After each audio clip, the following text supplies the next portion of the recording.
அம்மா, ம்? ஆ, நான் மறுபடி சொல்றேன்னு தப்பா நினைக்காதீங்கம்மா. ஒரு விஷயம்மா, என்னன்னு சொல்லுங்க. ஒரு சில நேரங்கள்ல நாம தாமதப்படுத்துறது கூட ஆபத்து தாமா.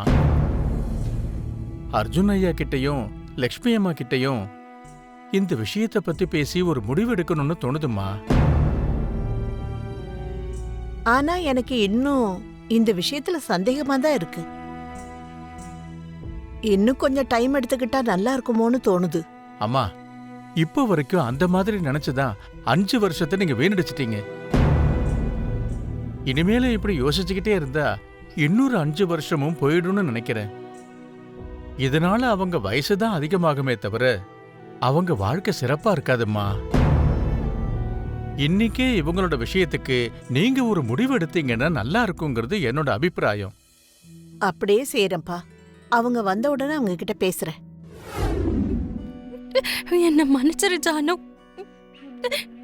நான் உங்க எல்லாரையும் பிரிஞ்சு போனதுக்கு அப்புறமா உன்னை விவேக் கல்யாணம் பண்ணிப்பான்னு நான் ஆசைப்பட்டேன்.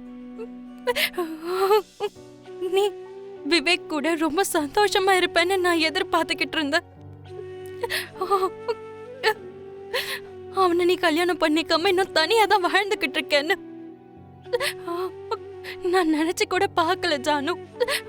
உண்மையே சொல்லணும்னா இது எல்லாத்துக்குமே நான் தான் காரணம். என் தங்கச்சி வாழ்க்கை பத்தி நான் யோசிச்சு பார்த்திருக்கணும். என் கடமைய நான் நிறைவேற்றிட்டு போயிருக்கணும். ஆனா என்ன சுத்தி இருக்கிற பிரச்சனைகளுக்கு பயந்துகிட்டு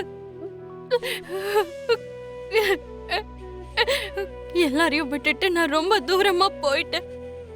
நான் என்னோட அத்தையையும் நந்தன் குடும்பத்தையும் காப்பாத்துறேன்னு நினைச்சுக்கிட்டு இருந்தேன். ஆனா உன்னோட வாழ்க்கை என்ன ஆக போதோன்னு நினைச்சு அந்த நேரத்துல என்னால யோசிக்க முடியாம போச்சு. இப்போ நான் இருக்க இந்த நிலைமையில முன்னாடி என்னால வரவும் முடியாது, உன்னோட தேவைகளை தேய்க்கவும் முடியாது. அவன் பாக்குறதுக்கு அப்படியே மித்ரா மாதிரியே இருக்காங்க. லக்ஷ்மியும் மித்ராவும் இந்த நேரத்துல சேர்ந்து இருந்தாங்கன்னா இது மாதிரியே அந்த வயசுல நமக்கும் ஒரு பேரன் இருந்திருப்பான். அவனோட பேச்சு, நடவடிக்கை, பெரியவங்களை மதிக்கிறது, அவனை பத்தி எவ்வளவு சொன்னாலும் அது கம்மியா தாங்க இருக்கும்.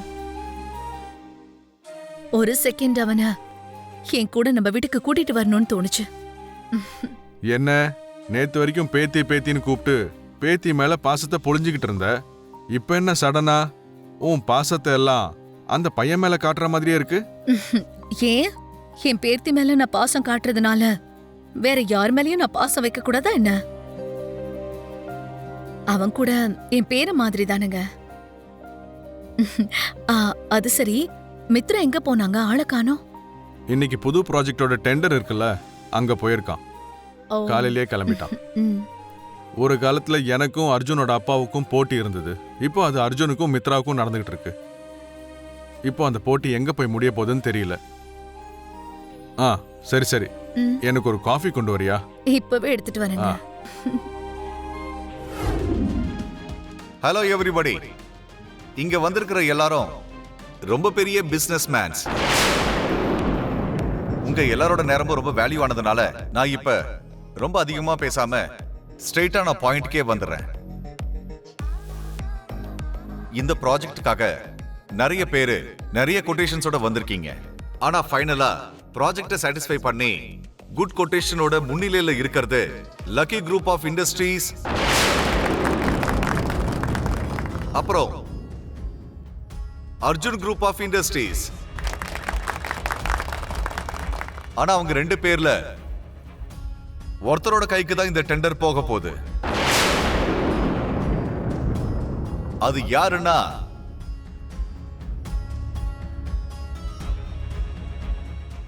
அது மித்ரானந்தன் சார் தான்.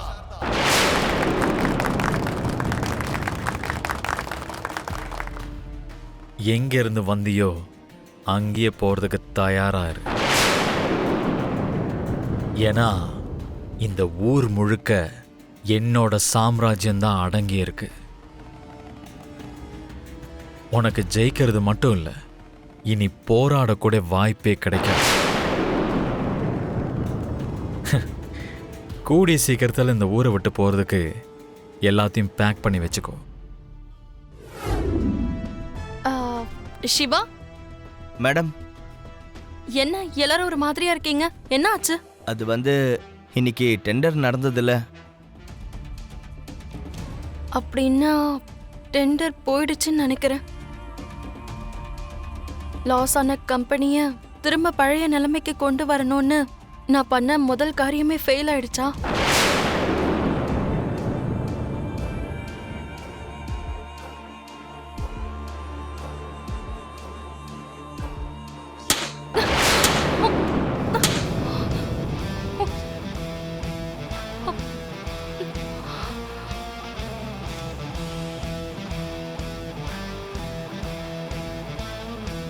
Congratulations, madam. Congrats, madam. Congratulations, madam.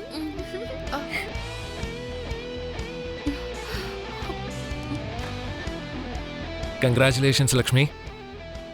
அம்மா, என்ன இதெல்லாம்? சக்சஸ் வந்ததுன்னா செலிப்ரேட் பண்ணணும். அப்படின்னா இந்த டெண்டர்ல நாம தான் ஜெயிச்சோமா?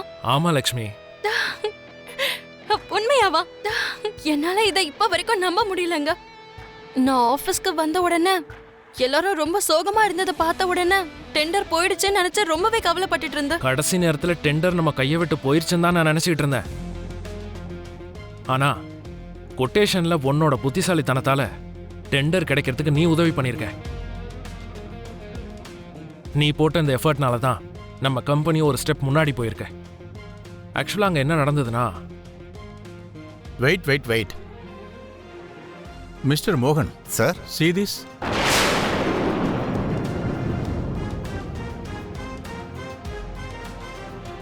I am very sorry.